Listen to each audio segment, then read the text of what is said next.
لا حول ولا قوة إلا بالله العلي العظيم. أعوذ بالله من الشيطان الرجيم. بسم الله الرحمن الرحيم. الحمد لله رب العالمين، وصلى الله على الأنبياء والمرسلين، لا سيما بالقاسم محمد. اللهم صل على محمد وآل محمد وعجل فرجه وعلى أهل بيته الطيبين الطاهرين، ولعنة الله على أعدائهم أجمعين. أما بعد. ناظرین سلام علیکم. ہمارے اس درس میں آپ سب کا استقبال ہے کہ جس کا نام ہے منابع حدیثی شیعہ سے آشنائی، انٹروڈکشن آف شیعہ حدیث بکس. اور ہمارا آج کا سبق کتاب فقہ کے سلسلے میں ہے. تو حضرات آئیے اور آج کی کلاس کو، آج کے درس کو شروع کرتے ہیں. سب سے پہلے فقہ سے کچھ روایتیں. وقال رسول اللہ صلی اللہ علیہ وآلہ وسلم، سرکار ختم مرتبہ علیہ الرحمہ نے فرمایا، علیہ الصلوۃ والسلام نے فرمایا، الصائم فی عبادۃ وان کان نائما علی فراشہ، روزے دار عبادت میں ہوتا ہے گرچہ وہ اپنے بستر پر سو رہا ہو، ما لم یغتب مسلمن، جب تک وہ کسی مسلمان کی غیبت نہ کرے.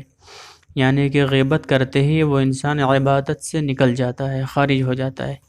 فقہ جلد 2 صفحہ 74، حدیث 1772. اور دوسری روایت وروی انا.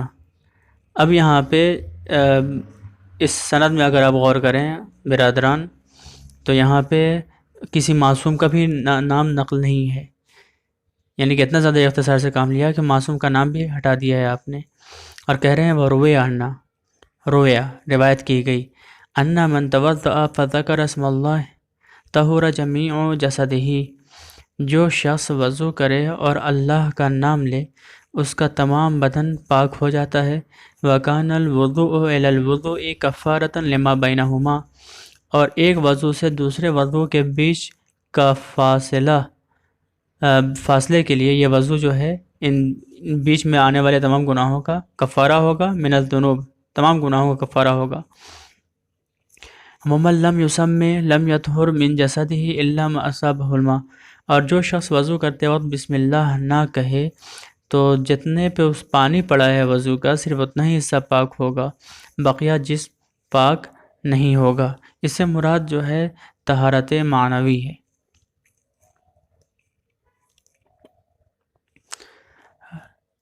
فقہ جلد 1 صفحہ 50، حدیث 102. پھر اس کے بعد ایک اور روایت دیکھیے، یہاں پہ بھی رویہ، یعنی معصوم کا بھی نام نہیں لیا کہ کس معصوم سے روایت کو نقل کر رہے ہیں. روی عن ہشام ابن سالم عن عقبہ قال قال ابو عبدالسلام. ہاں یہاں پہ راوی کا نام لیا ہے، 2 راوی کا نام آیا اور ڈائریکٹ پھر امام کا نام آ رہا ہے. امام صادق علیہ السلام فرما رہے ہیں، النظرۃ سهم من سهام ابلیس مسموم من ترکها للہ عز وجل لا لغیرہ عاقبہ اللہ ایمانا یجد طعمہ. نگاہ کرنا نامحرم کی طرف ابلیس کے سہم یعنی زہر آلود تیروں میں سے ایک تیر ہے، جو اللہ کی خوشنودی کے لیے ایسی نگاہ کو ترک کر دے، صرف اللہ کی خوشنودی کے لیے، نہ کہ کسی اور کی خوشنودی کے لیے. عاقبہ اللہ ایمانا، تو اس کا پھل کیا ملے گا؟ اللہ اسے ایک ایسا ایمان عطا کرے گا، یجد طعمہ، جس کا مزہ اسے محسوس ہوگا. من لا یحضرہ الفقہ جلد 4 صفحہ 19.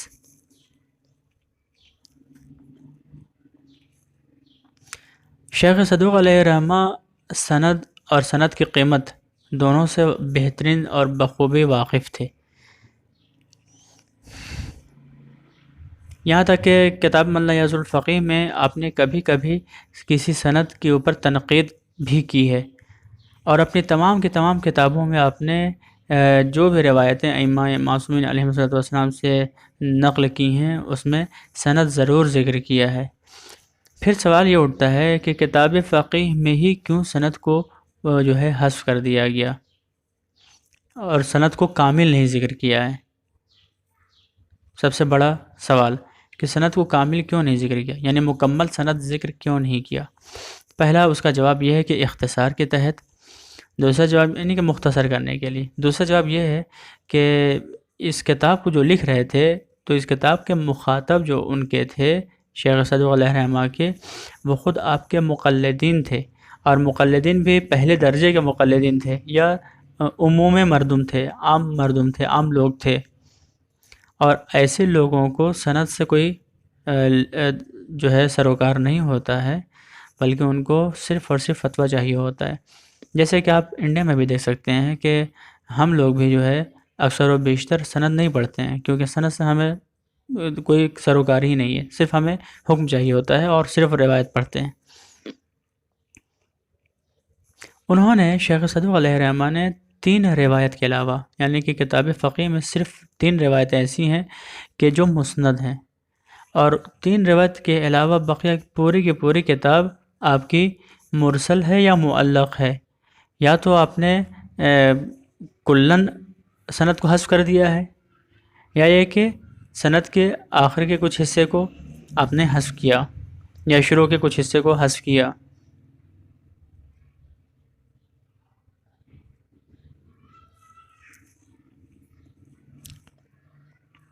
شیخ صدوق علیہ رحمہ نے اپنی کتاب کے مقدمے میں خود لکھا ہے وصنفت هذا الكتاب بحذف الاسانید لئلا تکثر طرقه، میں نے اس کتاب کو اسانید کے حذف کے ساتھ لکھا ہے تاکہ اس کے جو راستے ہیں وہ کثیر نہ ہو جائے، زیادہ نہ ہو جائیں، یعنی کتاب کا حجم زیادہ نہ ہو جائے، اس لیے ہم نے سند کو حذف کر دیا ہے۔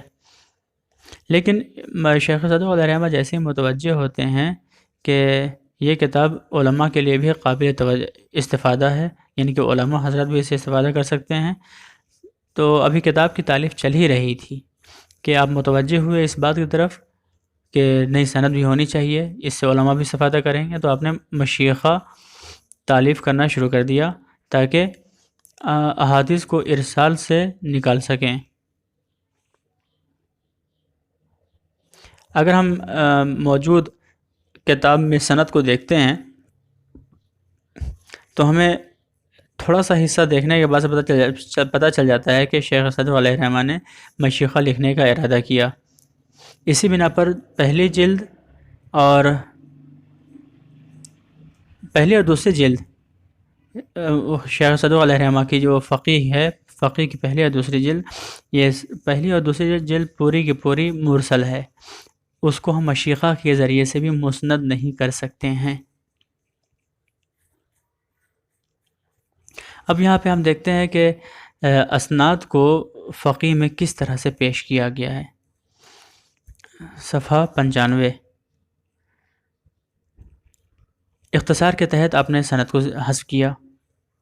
یہ پھر وہی بات کہ صرف 3 حدیث مسند ہیں، باقی ساری کی ساری حدیثیں پوری کتاب فقہ کی جو ہے اختصار کے تحت سند کو حذف کر دیا گیا ہے وہاں سے،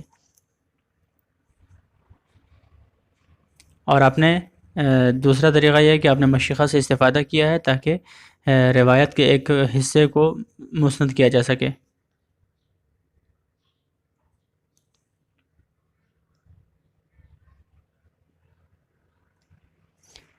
پانچ 5998 روایات، یہ پوری کی پوری روایتیں کتاب فقہ کا مجموعہ ہیں کہ ان میں سے 3443 روایت کو ہی ہم جو ہے مشیخہ کے ذریعے سے مسند کر سکتے ہیں۔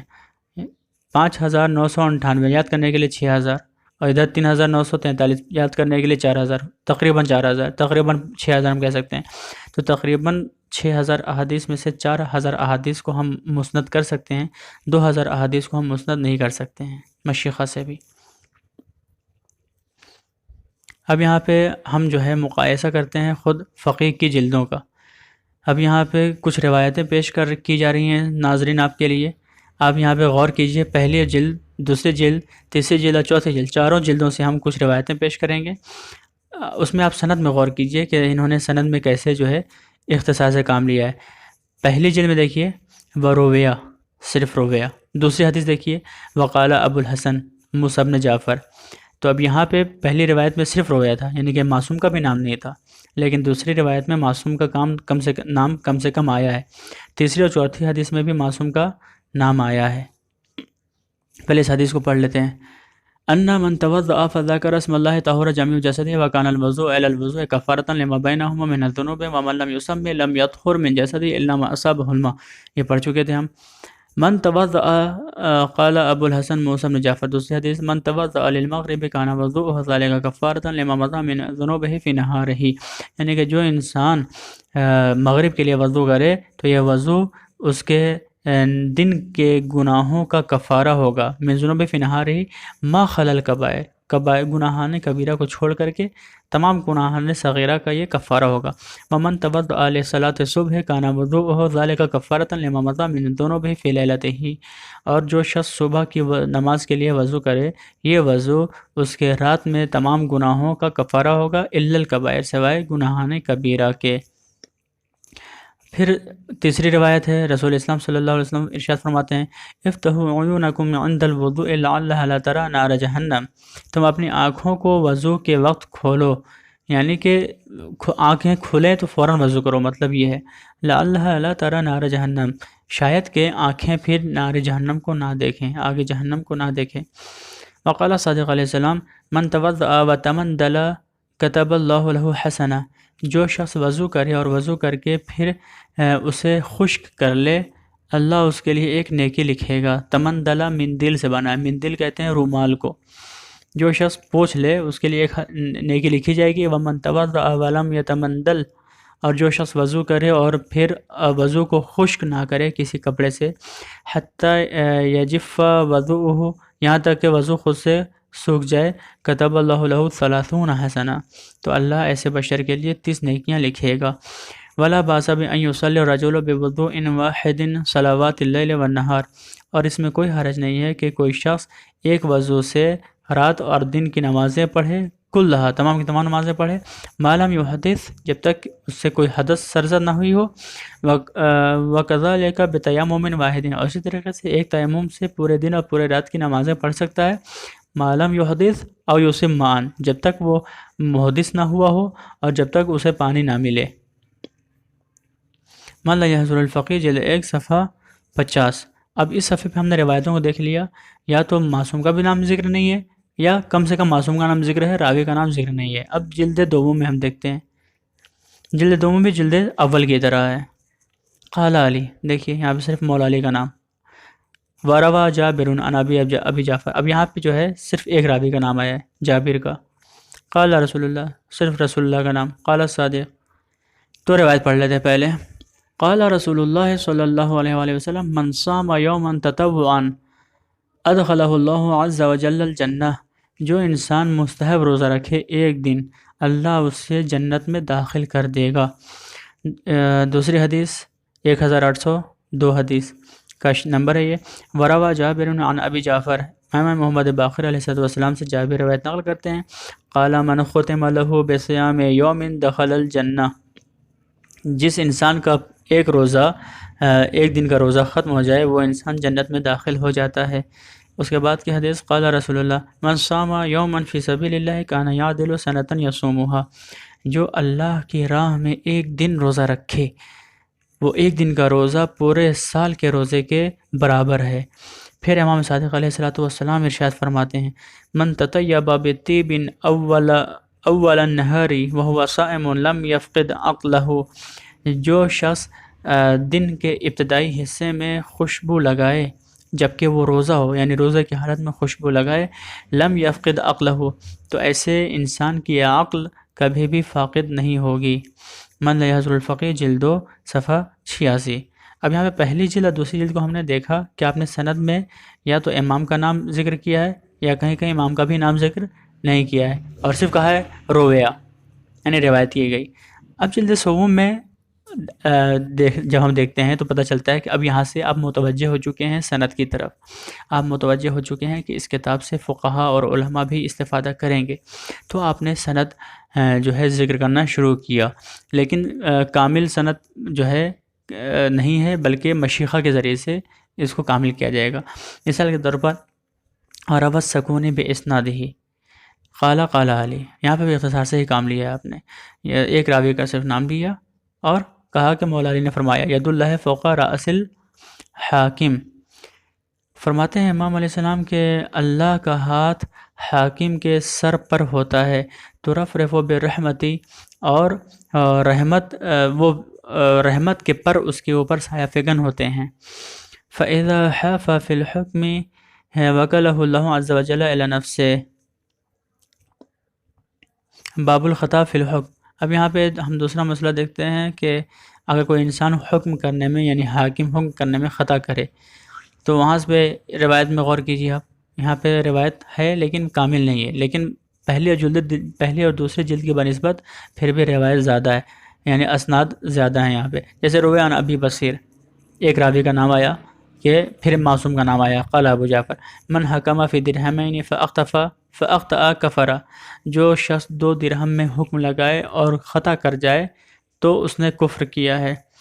معاویہ بن وہب عن ابی عبداللہ انہ قال ایو قاض قضا بین اثنین فاخطأ، جو اگر قاضی 2 لوگوں کے درمیان میں قضاوت کرے، فیصلہ کرے اور پھر خطا کر جائے، تو ایسا قاضی آسمان سے زیادہ اونچائی سے گرنے والا ہے۔ اب یہاں پہ قضات کی خطا کے سلسلے میں ان الاسبغ بن نباتہ انہ قال قضى امیر المؤمنین انما اخطأت القضاة في دم او قطع فهو على بیت مال المسلمین۔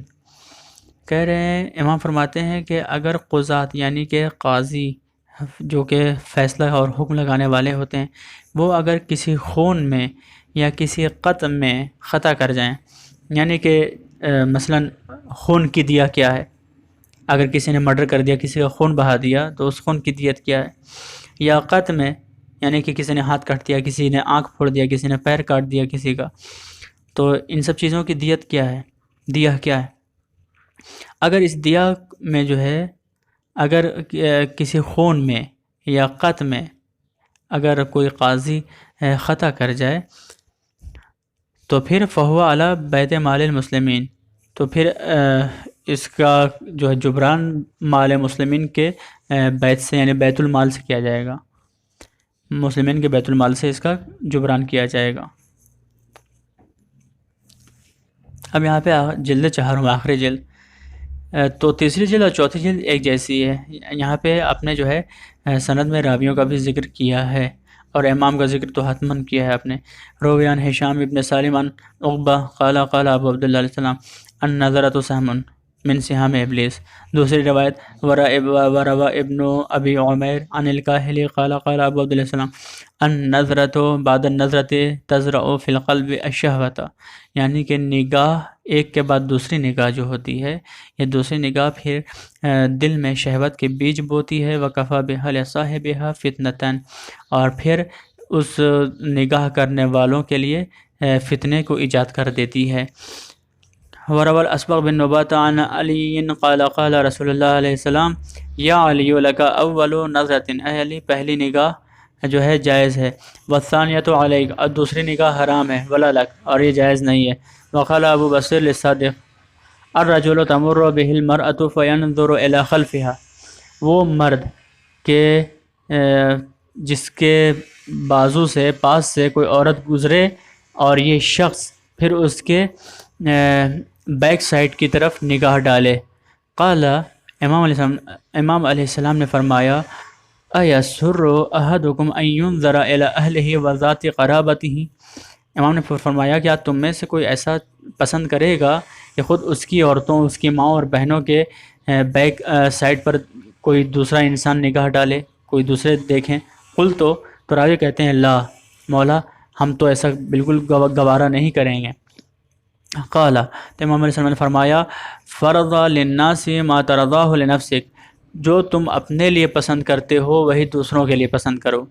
اگر اپنی ماں بہنوں کا کے لیے گوارہ کرتے ہو کہ ان کے بیک سائڈ کو لوگ دیکھیں، تو پھر تم دوسروں کے ماں بہنوں کے بیک سائڈ کو دیکھو، لیکن اگر تم اپنی ماں بہنوں کے لیے گوارہ نہیں کرتے ہو تو پھر تم بھی دوسروں کے ماں بہنوں کے بیک سائڈ پر نگاہ مت ڈالو۔ وروى ہشام وحفص وحماد بن عثمان عن ابی عبداللہ وسلم انہ قال ما یأمن الذین ینظرون الی ادبار النساء ان یبتلوا بذلک فی نسائہم، امام علیہ السلام نے فرمایا جو لوگ عورتوں کے بیک سائڈ پر پچھلے حصے پر نگاہ کرتے ہیں، پھر ایسے لوگ خود اپنی عورتوں کے سلسلے میں محفوظ نہیں ہو سکتے ہیں کہ لوگ ان کی نگاہ یعنی دوسرے لوگ ان کی عورتوں کے پیچھے والے حصے پر نگاہ نہ کریں۔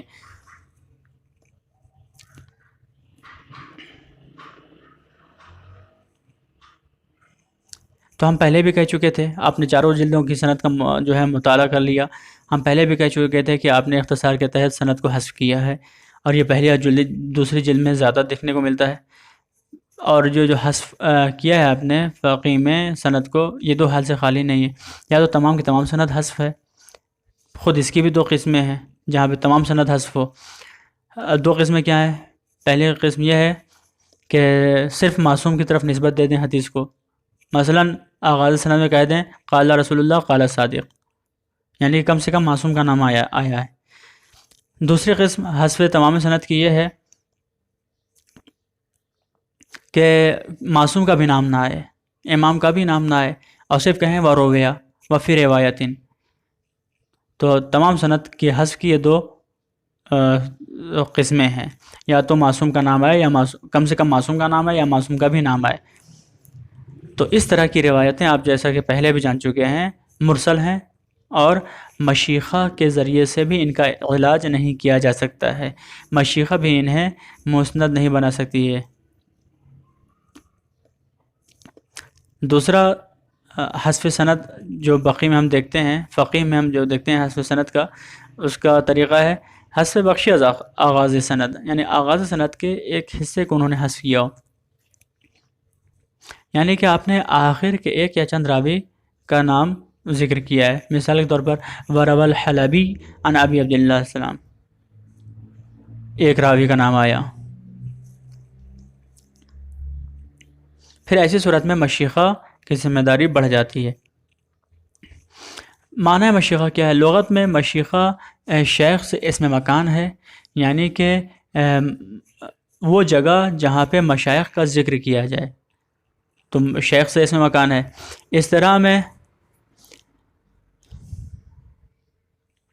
اصطلاح میں کہتے ہیں مشیخہ ان فہرست کو، اسناد کے ان فہرست کو کہ جو مشائخ تک پہنچتی ہیں، یعنی اساتذہ تک پہنچتی ہیں، یا ان مشائخ کی کتب تک پہنچتی ہیں جن سے خبر کو نقل کیا جائے۔ فقیہ کے مشیخہ کے سلسلے میں کچھ نکات۔ سب سے پہلا نقطہ یہ ہے کہ اتصال سند میں جو ہے ایک نئی طرح کی طرح دیکھنے کو ملی۔ مجلس اول اس سلسلے میں لکھتے ہیں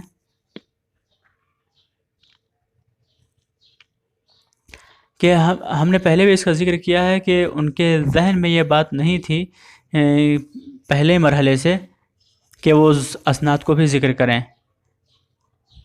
اور خود شیخ صدوق علیہ الرحمہ نے ذکر کیا ہے کہ انی صنفت ھذا الکتاب بھذف الاسانید لئلا یکثر طرقہ، میں نے اس کتاب کو سند کو حذف کر کے لکھا ہے تاکہ کتاب بڑی نہ ہو جائے۔ وسلک قلیلا علی ھذا المسلک، اور پھر کہہ رہتے ہیں علامہ مجلس اول لکھتے ہیں کہ وسلک قلیلا، ایک کچھ دور تک اسی مسلک پر شیخ صدوق علیہ الرحمہ چلے۔ ثم الہم بان یذکر اسامی اصحاب الاصول، پھر انہیں الہام ہوا کہ اصحاب اصول کے نام کو ذکر کیا جائے۔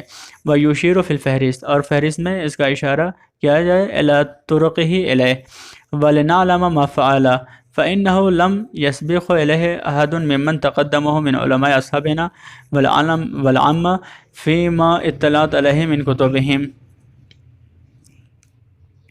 روضۃ المتقین میں یہ عبارت جو ہے علامہ مجلس علیہ الرحمہ کی ہے۔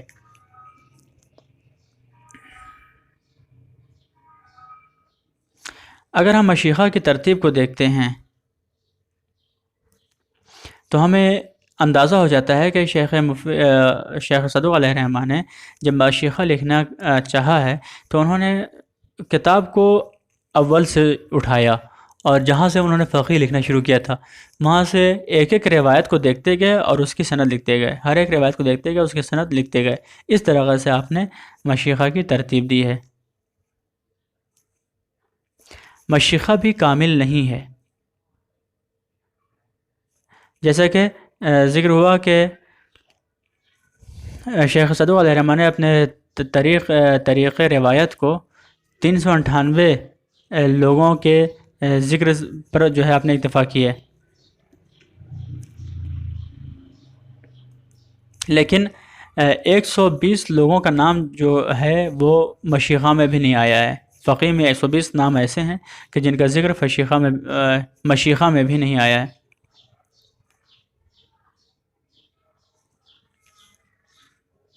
اب یہاں پہ آگے بڑھتے ہیں۔